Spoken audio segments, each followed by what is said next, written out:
शरद मोहोळ याची कोथरूडमधील सुतारदरा परिसरामध्ये 5 जानेवारी 2024ला भर दिवसा कोळ्या घालून हत्या करण्यात आल्यानंतर खून करण्यात आल्यानंतर त्या दिवशी रात्रीच पुणे पोलिसांनी तपासाची चक्र जलद गतीने फिरवत 8 जणांना अटक केली होती आणि त्यानंतर आता या प्रकरणी तब्बल 10 जणांना पुणे पोलिसांच्या गुन्हे शाखेने अटक केलेली आहे। विठ्ठल शेलार रामदास मारणेसह 10 जणांना जे आहे ते पुणे पोलिसांच्या गुन्हे शाखेने अटक केल्याचं पाहायला मिळतंय।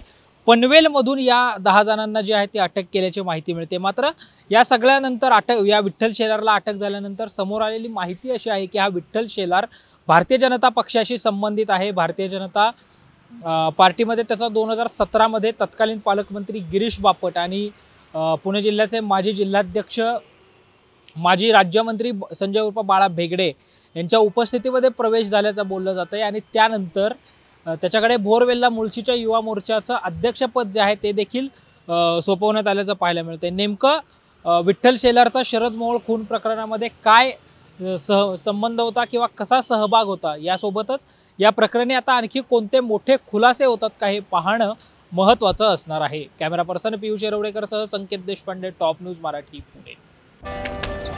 Come on guys, hurry up. यार सुन ना, एक ब्रेक ले लेते हैं। Guys, I'm telling you, तुम लोगों को सही से ट्रैकिंग नहीं आता। But that's okay, you can learn. रोज का ढक्कन देना। ये रेड वाला है, सही वाला देना। अबे ढक्कन, पहले तो सही पानी पीना।